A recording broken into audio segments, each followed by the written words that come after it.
Hi നമസ്കാരം. പുതിയൊരു വീഡിയോയിലേക്ക് സ്വാഗതം. Welcome back to the channel.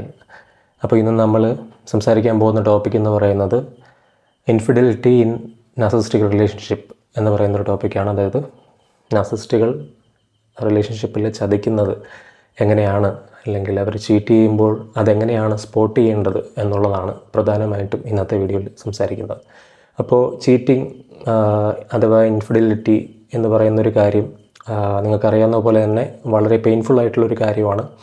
ഒരു നാർസിസിസ്റ്റിക് റിലേഷൻഷിപ്പിൽ നിൽക്കുമ്പോൾ, ഒരു നാർസിസിസ്റ്റ് ഇങ്ങനെ ചെയ്യുമ്പോൾ വിക്ടിമാക്കപ്പെടുന്ന വ്യക്തിക്ക് വളരെയധികം പെയിൻഫുൾ ആയിട്ടുള്ളൊരു കാര്യമാണ്, പ്രത്യേകിച്ച് നാർസിസിസ്റ്റിക് ആയിട്ടുള്ള വ്യക്തിയുടെ വിക്ടിമായിട്ടുള്ള ഒരാൾക്ക്. കാരണം ഒരുപാട് ഗ്യാസ്ലൈറ്റിങ്ങും ഗിൽറ്റ് ട്രിപ്പിങ്ങും ചീറ്റിംഗ് അനുഭവിക്കുന്നതിൻ്റെ കൂടെ തന്നെ, ചീറ്റിംഗ് എന്ന് പറയുന്നതിൻ്റെ പെയിൻ അനുഭവിക്കുന്നതിൻ്റെ കൂടെ തന്നെ അനുഭവിക്കേണ്ടി വരുന്ന ആൾക്കാരാണ് നാർസിസിസ്റ്റിക് വിക്ടിമാക്കപ്പെടുന്നവർ. അപ്പോൾ നിങ്ങൾക്ക് വേണ്ടിയിട്ടാണ് ഇന്നത്തെ വീഡിയോ ചെയ്തിരിക്കുന്നത്. എങ്ങനെയാണ് ഇത്തരം സാഹചര്യങ്ങളിൽ, ഇപ്പോൾ റിലേഷൻഷിപ്പിലുള്ളവർക്കാണെങ്കിൽ, കടന്നു പോയിട്ടുള്ളവർക്കാണെങ്കിൽ അതെങ്ങനെയാണ് സ്പോട്ട് ചെയ്യേണ്ടത്, എങ്ങനെയായിരിക്കും അത് കാണപ്പെടുക, എങ്ങനെയൊക്കെയാണ് അത് കാണപ്പെടുക എന്നുള്ളതിൻ്റെ ക്ലിയർ കട്ടായിട്ടുള്ള സയൻസും മറ്റ് ഇവരുടെ ചേഷ്ടകളും ഒക്കെയാണ് ഇന്ന് നമ്മൾ സംസാരിക്കാനായിട്ട് പോകുന്നത്. ഇതിൽ പ്രധാനമായിട്ട് മനസ്സിലാക്കിയിരിക്കേണ്ട കാര്യം എന്ന് പറയുന്നത് എന്തുകൊണ്ടാണ് നാർസിസിസ്റ്റുകൾ ചീറ്റ് ചെയ്യുന്നത് എന്നുള്ളതാണ്. അത് പ്രത്യേകം ശ്രദ്ധിക്കേണ്ട ഒരു കാര്യമാണ്. അവർക്ക് മറ്റേ ആളോട് സ്നേഹമോ കണക്ഷനോ ഒന്നും തോന്നിയിട്ടല്ല അവർ ചീറ്റ് ചെയ്യുന്നത്, അല്ലെങ്കിൽ നിങ്ങൾ വേണ്ട സ്നേഹമോ കണക്ഷനോ അല്ലെങ്കിൽ അവർക്ക് വേണ്ട അഫെക്ഷനോ ഇൻറ്റിമസിയോ ഒന്നും അവർക്ക് കൊടുത്തിട്ടില്ലാത്തത് കൊണ്ടല്ല അവർ ചീറ്റ് ചെയ്യുന്നത്. നാർസിസിസ്റ്റുകൾക്ക് ഈഗോ ഗ്രാറ്റിഫിക്കേഷൻ ആവശ്യമാണ്, വാലിഡേഷൻ ആവശ്യമാണ്, മറ്റൊരാളിൽ കൺട്രോൾ ആവശ്യമാണ്. അപ്പോൾ അവർക്ക് എപ്പോഴും ഇത് വളരെയധികം കിട്ടിക്കൊണ്ടിരിക്കണം. അപ്പോൾ വേണ്ട രീതിയിൽ ഈ കാര്യങ്ങൾ കിട്ടാതെ വരുമ്പോൾ അവർക്കൊരു എന്താ പറയുക, ഒരു ടെമ്പററി സപ്ലൈ എന്നുള്ള രീതിയിലാണ് അവർ മറ്റൊരാളിലേക്ക് പോകുന്നത്. അങ്ങനെ പുതിയൊരാളെ തപ്പി പിടിക്കുമ്പോൾ ഇവർക്ക് പുതിയൊരു സോഴ്സ് ഓഫ് സപ്ലൈ കിട്ടുകയും അത് ഇവരുടെ ഈഗോയ്ക്ക് ഒരു ടെമ്പററി ബൂസ്റ്റ് കിട്ടുകയും ചെയ്യും. അവർക്ക് വേണ്ട കാര്യങ്ങളൊക്കെ അതിൻ്റെ ആ ഒരാളിൽ നിന്നും കിട്ടും. അപ്പോൾ പെട്ടെന്ന് ബോർഡാവുന്ന ഇവരുടെ ഒരു ബോർഡം അത് കാരണം മറികടക്കാൻ ഇവർക്ക് കഴിയും. അത് എന്തുകൊണ്ടാണ് ഇവർക്ക് ഇത്ര നിസ്സാരമായിട്ട് സാധിക്കുന്നതെന്ന് വെച്ച് കഴിഞ്ഞാൽ അവർക്ക് എമ്പതി ഇല്ല എന്നുള്ളത് തന്നെയാണ്. അവർക്ക് നിങ്ങളിലേക്ക് പെയിൻ ഇങ്ങനെ ഇൻഫ്ലിക്റ്റ് ചെയ്തുകൊണ്ടിരിക്കുമ്പോൾ തന്നെ ഇവർക്ക് മറ്റൊരു സൈഡിൽ ഇത് സുഖമായിട്ട് നടത്തിയെടുക്കാനായിട്ട് സാധിക്കും. ഇപ്പോൾ നിങ്ങളത് ചോദ്യം ചെയ്ത് കഴിഞ്ഞാലോ അതിനെ പറ്റിയിട്ട് എന്തെങ്കിലും തരത്തിൽ ക്വസ്റ്റ്യൻ ചെയ്യുന്ന തരത്തിൽ എന്തെങ്കിലും വാക്കുകൾ നിങ്ങളുടെ വായിൽ നിന്ന് വന്നു കഴിഞ്ഞാൽ അത് നിങ്ങളാണ് ചീറ്റ് ചെയ്യുന്നത്, ഈ സമയത്ത് അവരെ ചീറ്റ് ചെയ്തുകൊണ്ടിരിക്കുന്നത്, അവർക്ക് ആവശ്യമുള്ളത് കിട്ടാതെ ഇരിക്കുന്നത് നിങ്ങൾ ചീറ്റ് ചെയ്യുന്നത് കൊണ്ടാണ് എന്ന് വരെ വരുത്തി തീർക്കാൻ കഴിയുന്നവരാണ് നാർസിസിസ്റ്റുകൾ. അവർ ചെയ്ത കാര്യം നിങ്ങളാണ് ചെയ്തത് എന്ന് പറയാൻ, വരുത്തി തീർക്കാൻ വളരെ സാമർഥ്യമുള്ളവരാണ് നാർസിസിസ്റ്റുകൾ. അപ്പോൾ ഈ കാര്യം ചോദ്യം ചെയ്തു കഴിഞ്ഞാൽ അത് നിങ്ങളാണെന്ന് പറയാനും നിങ്ങളാണ് ചീറ്റ് ചെയ്തതെന്ന് പറയാനും ഒരു മടിയില്ലാത്തവരാണ്, അത് പറയുന്നവരുമാണ് നാർസിസിസ്റ്റുകൾ. അപ്പോൾ നമുക്ക് ഓരോരോ സൈൻസ് ആയിട്ട് നോക്കാം. അതിൽ ഒന്നാമത്തെ സൈനാണ് ഒരു സഡൻ ചേഞ്ച് ഓഫ് അവരുടെ ഹാബിറ്റ്സും സ്റ്റൈലിലുള്ള ചേഞ്ച് എന്ന് പറയുന്നത്. അപ്പോൾ ഇതെങ്ങനെയാണെന്ന് വെച്ച് കഴിഞ്ഞാൽ അവർ പെട്ടെന്ന് തന്നെ അവരുടെ ഒരു വസ്ത്രധാരണത്തിലും അവരുടെ പെരുമാറ്റ രീതിയിലും അവർ എന്താ പറയുക, പെട്ടെന്ന് ജിമ്മിൽ പോകാൻ തുടങ്ങും, പെട്ടെന്ന് അവരുടെ ശീലങ്ങളൊക്കെ മാറ്റാൻ തുടങ്ങും. അങ്ങനെ ഒരു പെട്ടെന്ന് സഡൻ ആയിട്ടുള്ള ഒരു ഇവരുടെ സ്റ്റൈലിലൊരു ചേഞ്ച് നമുക്ക് പ്രകടമായിട്ട് കാണാനായിട്ട് സാധിക്കും. ഇപ്പോൾ ഫോർ എക്സാമ്പിൾ, നിങ്ങളുടെ പാർട്ണർ ഒരു ഫാഷനൊന്നും വലിയ പ്രാധാന്യം കൊടുക്കാത്ത ആളാണ്, പക്ഷേ ഓൾ ഓഫ് എ സഡൻ ഇവർ എക്സ്പെൻസീവായിട്ടുള്ള ഡ്രസ്സൊക്കെ വാങ്ങിക്കുന്നു, എക്സ്പെൻസീവായിട്ടുള്ള ഡിഫറെൻറ്റ് സ്റ്റൈലൊക്കെ പരീക്ഷിക്കുന്നു എന്നുണ്ടെങ്കിൽ ഇവർ മറ്റൊരു സപ്ലൈയെ കണ്ടെത്തിയിട്ടുണ്ട് എന്നുള്ളതിൻ്റെ ഒരു ഇൻഡിക്കേഷൻ ആവാം. അത് കുറച്ചുകൂടി പ്രകടമായിട്ട് നിങ്ങൾക്ക് മനസ്സിലാക്കാൻ പറ്റുന്നതാണ്. കാരണം ഇവർ ആ ഒരു ചീറ്റിംഗ് നടത്തുന്ന സമയത്ത് പുതിയൊരു സപ്ലൈയെ ഇമ്പ്രസ് ചെയ്യാൻ വേണ്ടിയിട്ട് ഇവർ സ്വയം അവരെ ഗ്രൂം ചെയ്യുന്നവരാണ്.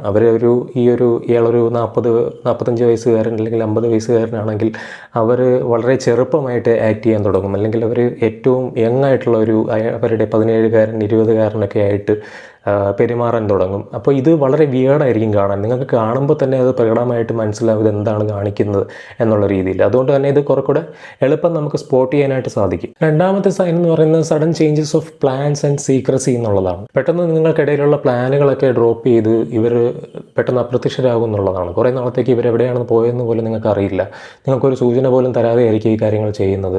അപ്പോൾ ഇങ്ങനെ പെട്ടെന്നൊരു സുപ്രഭാതത്തിൽ ഇവർ എവിടെയെങ്കിലും പോകണമെന്ന് പറഞ്ഞപ്പോൾ അവരുടെ നാട്ടിൽ പോകണമെന്ന് പറഞ്ഞിട്ടോ അല്ലെങ്കിൽ ഏതെങ്കിലും ബിസിനസ് ട്രിപ്പിന് വേണ്ടിയിട്ടോ എന്നൊക്കെ നിങ്ങളെ ധരിപ്പിച്ച ശേഷം ഇവർ കുറേ നാൾ പോയിട്ട് കുറേ നാൾ കഴിഞ്ഞിട്ട് ഇവർ വരുള്ളൂ. നിങ്ങൾ കോൺടാക്ട് ചെയ്താൽ പോലും നിങ്ങൾക്ക് കിട്ടിയെന്ന് വരില്ല. ആ സമയങ്ങളിൽ നിങ്ങളെ അവർ പൂർണ്ണമായിട്ട് അവർ മറക്കും എന്നുള്ളതാണ്. അപ്പോൾ നിങ്ങൾ ഈ സാഹചര്യങ്ങളിൽ അവരുടെ പേജസൊക്കെ നോക്കിക്കഴിഞ്ഞാൽ സോഷ്യൽ മീഡിയ പേജസിൽ സ്റ്റോറീസൊക്കെ മാറ്റം വരുന്നുണ്ടാവും, ഇവരുടെ പേജിൽ ഇവർ ചേഞ്ചസ് വരുത്തുന്നുണ്ടാവും. തിരിച്ച് വന്നതിന് ശേഷം ഇവരുടെ ഫോണിലെ പാസ്വേഡൊക്കെ ഇവർ ചേഞ്ച് ചെയ്തിട്ടുണ്ടായിരിക്കും.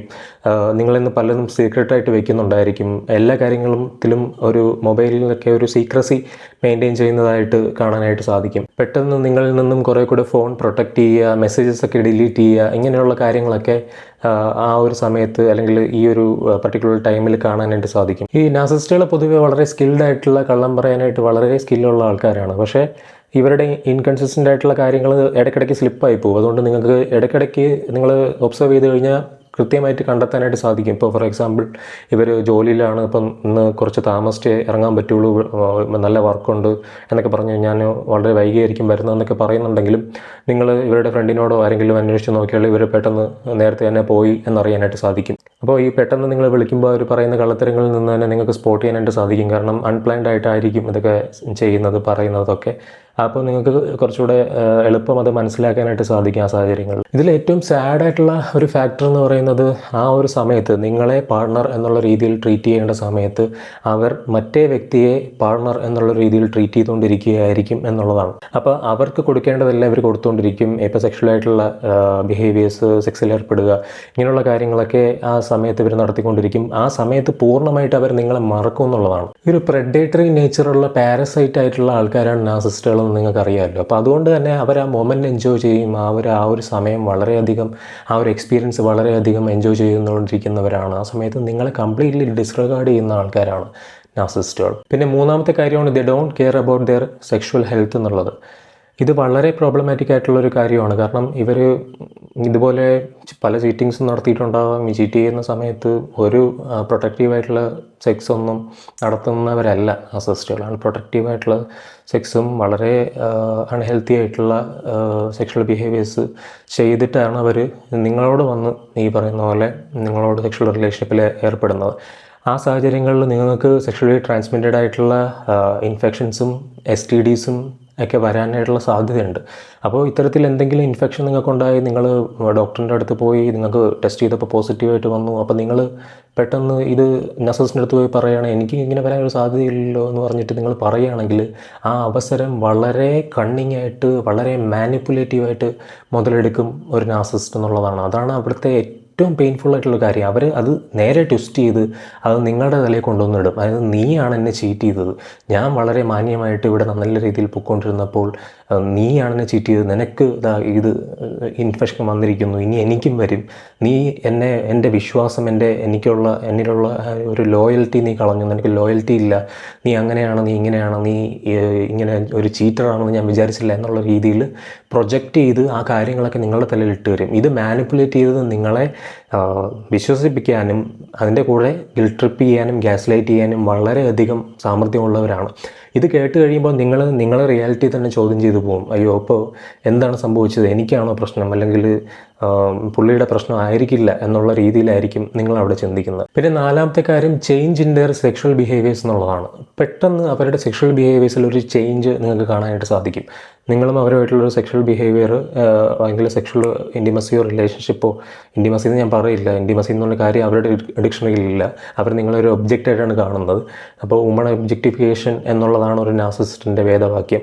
അപ്പോൾ അതിൽ നിന്നുമാണ് അവർ റിലേഷൻഷിപ്പിലും അങ്ങനെ തന്നെയാണ് പെരുമാറുന്നത്. അപ്പോൾ ഒരു സഡൻ ആയിട്ടുള്ള ഒരു സെക്ഷൽ ബിഹേവിയറൽ ചേഞ്ച് ഇവരിൽ നിങ്ങൾക്ക് കാണാനായിട്ട് സാധിക്കും. ഡിഫറെൻ്റ് ആയിട്ടുള്ള പൊസിഷൻസ് അവർ ട്രൈ ചെയ്യുക, ഈ പറയുന്ന പോലെ നിങ്ങളെ കൊണ്ട് പല കാര്യങ്ങളും ചെയ്യിക്കുക, അല്ലെങ്കിൽ കുറേ കൂടെ ഊർജ്ജസ്വലരായിട്ട് സെക്ഷൽ റിലേഷനിൽ കാണുക എന്നുള്ള കാര്യങ്ങൾ ഇവരിൽ ഈ സമയങ്ങളിൽ കാണും എന്നുള്ളതാണ്. ഇവിടെ ശരിക്കും എന്താണ് സംഭവിക്കുന്നത് എന്നുള്ളത്, നിങ്ങളിൽ അവർ പുതിയ ആ ഒരു സപ്ലൈയെ സാറ്റിസ്ഫൈ ചെയ്യേണ്ട കാര്യങ്ങൾ പരീക്ഷിക്കുകയാണ് എന്നുള്ളതാണ്. അവർ പ്രാക്ടീസ് ചെയ്യുകയാണ്.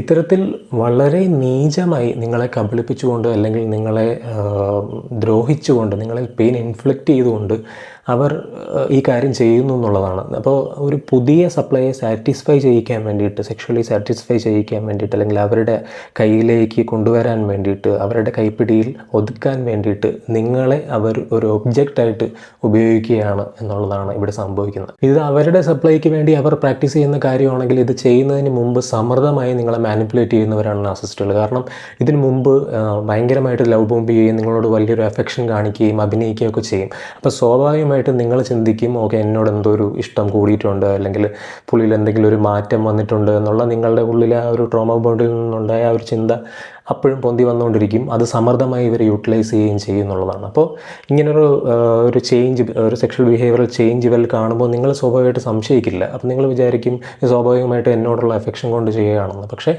ഇവർ നിങ്ങളൊരു പ്രാക്ടീസിങ് ടൂളായിട്ട് ഉപയോഗിക്കുകയാണ് എന്നുള്ളതാണ് യാഥാർത്ഥ്യം. ഇങ്ങനെ ഇവർക്ക് മതിയായിട്ടുള്ള പ്രാക്ടീസ് കിട്ടിയ ശേഷം ഇവർ അതിൽ നിന്ന് വിഡ്രോൺ ആവും എന്നുള്ളതാണ്. അവർ പൂർണ്ണമായിട്ട് ഇതങ്ങ് സ്റ്റോപ്പ് ചെയ്യും. അപ്പോൾ നിങ്ങൾ എന്താണ് എന്ന് ചോദ്യം ചെയ്യുമ്പോൾ അവർ നിങ്ങളെ തിരിച്ച് മാനിപ്പുലേറ്റ് ചെയ്യും.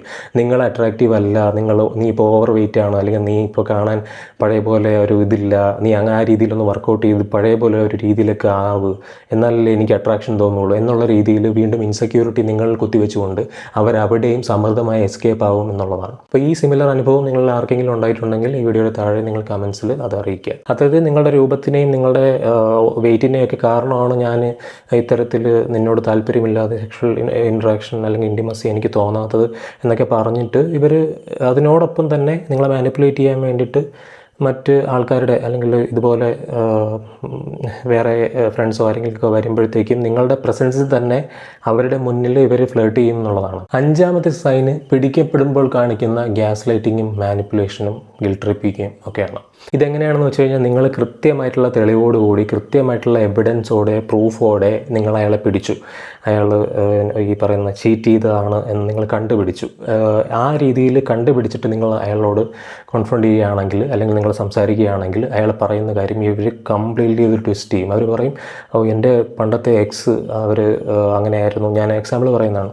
അപ്പോൾ ഞാനൊരു എക്സാമ്പിൾ പറയുകയാണെങ്കിൽ, എൻ്റെ എക്സ് അങ്ങനെയായിരുന്നു, എൻ്റെ എക്സ് ഗേൾ ഫ്രണ്ട് അല്ലെങ്കിൽ അവരാണ് ഇതൊക്കെ ചെയ്യുന്നത്, എക്സ് വൈഫോ അവരാണ് ഇതൊക്കെ ചെയ്യുന്നത്, അവർ ഇത്തരത്തിൽ ഫോട്ടോഷോപ്പ് ചെയ്ത് ഉണ്ടാക്കുന്നതാണ്, അല്ലെങ്കിൽ ഫാബ്രിക്കേറ്റ് ചെയ്ത് ഉണ്ടാക്കുന്നതാണ്, അല്ലെങ്കിൽ എൻ്റെ ഹേറ്റേഴ്സ് ഇങ്ങനെ എനിക്കെതിരെ പറഞ്ഞുണ്ടാക്കുന്നതാണ്, ഇതൊന്നും യാഥാർത്ഥ്യമല്ല, ഇതൊന്നും സത്യമല്ല, ഞാൻ അവിടെ നല്ല ഉദ്ദേശത്തോടുകൂടിയാണ് പോയത്, ഇന്ന കാര്യത്തിന് ഞാൻ പോയിട്ട് വന്നതാണ്, പക്ഷേ ഇത്രയും നീചമായ രീതിയിൽ ഇതിനെ മാറ്റിയെടുക്കുമെന്ന് ഞാൻ വിചാരിച്ചില്ല, നീ എന്നെക്കുറിച്ച് ഇങ്ങനെ വിചാരിക്കുമെന്ന് പോലും ഞാൻ കരുതിയില്ല എന്നുള്ള രീതിയിൽ ആ ഒരു ബ്ലെയിം ഷിഫ്റ്റ് ചെയ്ത് നിങ്ങളിലേക്ക് അവർ പ്രൊജക്റ്റ് ചെയ്ത് തരും. ഈ തെളിവുകളെല്ലാം ഫാബ്രിക്കേറ്റഡ് ആയിരുന്നു, നീയും ഇത് വിശ്വസിക്കുമെന്ന് ഞാൻ വിചാരിച്ചില്ല, നീ ഇത്രയും മോശമായിട്ടുള്ള രീതിയിൽ എന്നെ കാണുമെന്ന് ഞാൻ കരുതിയില്ല എന്നുള്ള രീതിയിലൊരു വിക്ടിംഹുഡ് നിങ്ങളിൽ അവർ ക്രിയേറ്റ് ചെയ്യും. ഈ നാർസിസിസ്റ്റിൻ്റെ പെർസെപ്ഷനിൽ അയാൾക്ക് ചുറ്റുമുള്ള എല്ലാവരും അയാളുടെ ഹേറ്ററാണ്. അപ്പോൾ ആ രീതിയിലായിരിക്കും ആ സമയത്ത് അവരിത് ഉപയോഗിക്കുന്നത്. അപ്പോൾ ഇയാളുടെ ചുറ്റുമുള്ള ഹേറ്റേഴ്സ് എല്ലാം കള്ളം പറയാൻ വേണ്ടിയിട്ട് ഉണ്ടാക്കിയെടുത്ത കാര്യങ്ങളാണ് എന്നുള്ള രീതിയിൽ പറഞ്ഞുകൊണ്ട്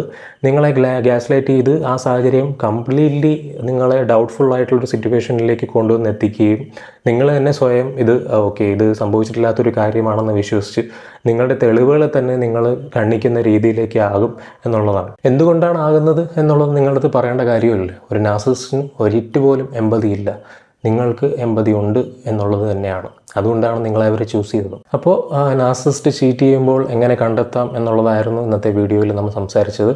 അപ്പോൾ മുമ്പ് ഞാൻ എപ്പോഴും പറയുന്ന പോലെ തന്നെ നാർസിസിസ്റ്റിക് പേഴ്സണാലിറ്റി ഡിസോർഡർ ഡയഗ്നോസ് ചെയ്യേണ്ട ഒരു കാര്യമാണ്. അപ്പോൾ നാർസിസിസ്റ്റിക് വിക്ടിമായിട്ടുള്ളവർ ഇപ്പോൾ അത് അനുഭവിച്ചുകൊണ്ടിരിക്കുന്നവർ എത്രയും പെട്ടെന്ന് ഒരു പ്രൊഫഷണൽ തെറാപ്പിസ്റ്റിനെ കണ്ടെത്തി നിങ്ങൾ ഈ കാര്യം ഡയഗ്നോസ് ചെയ്യുക എന്നുള്ളതാണ്. നിങ്ങൾക്ക് അതിന് വേണ്ടിയിട്ടുള്ള കോൺടാക്റ്റ് വേണമെങ്കിൽ എൻ്റെ ഇൻസ്റ്റാഗ്രാം പേജിൽ മെസ്സേജ് ചെയ്ത് കഴിഞ്ഞാൽ ഞാൻ നിങ്ങൾക്ക് വേണ്ട കോൺടാക്ട്സ്, എൻ്റെ കയ്യിലുള്ള കോൺടാക്ട്സ് തരാം. അത് നിങ്ങൾ അവരെ സമീപിച്ചുകൊണ്ട് കൃത്യമായിട്ട് ഡയഗ്നോസ് ചെയ്ത് നിങ്ങളുടെ തെറാപ്പിയിലൂടെ നിങ്ങളുടെ റിക്കവറി പ്രോസസ്സ്, നിങ്ങളുടെ ഹെൽത്ത് തിരിച്ചു പിടിക്കാനായിട്ട് ശ്രമിക്കുക. അതിൻ്റെ കൂടെ തന്നെ ഞാൻ ചേർത്ത് പറയുകയാണ്, ഒരുപാട് പേര് എനിക്ക് മെസ്സേജ് അയക്കാറുണ്ട്. അപ്പോൾ എല്ലാവർക്കും എനിക്ക് റിപ്ലൈ ചെയ്യാൻ പറ്റാറില്ല. എൻ്റെ സമയത്തിൻ്റെ ഒരു പ്രശ്നം കാരണം തന്നെ, പേഴ്സണൽ ലൈഫിലുള്ള തിരക്കുകളും മറ്റും കാരണം തന്നെ. അപ്പോൾ ബാക്കിയുള്ളവരിലേക്ക് ഞാൻ പതുക്കെ എത്തുന്നതായിരിക്കും. നിങ്ങൾ മെസ്സേജ് ചെയ്യുക. അപ്പോൾ തീർച്ചയായിട്ടും കഴിവതും എല്ലാവർക്കും റിപ്ലൈ തരാൻ ശ്രമിക്കുന്നതായിരിക്കും. ഇത്രയും പറഞ്ഞുകൊണ്ട് ഇന്നത്തെ വീഡിയോ ഞാനിന്ന് അവസാനിപ്പിക്കുകയാണ്. അപ്പോൾ പുതിയൊരു വീഡിയോ ആയിട്ട് നമുക്ക് അടുത്ത ദിവസങ്ങളിൽ തന്നെ വീണ്ടും കാണാം. അതുവരെ എല്ലാവർക്കും ബൈ.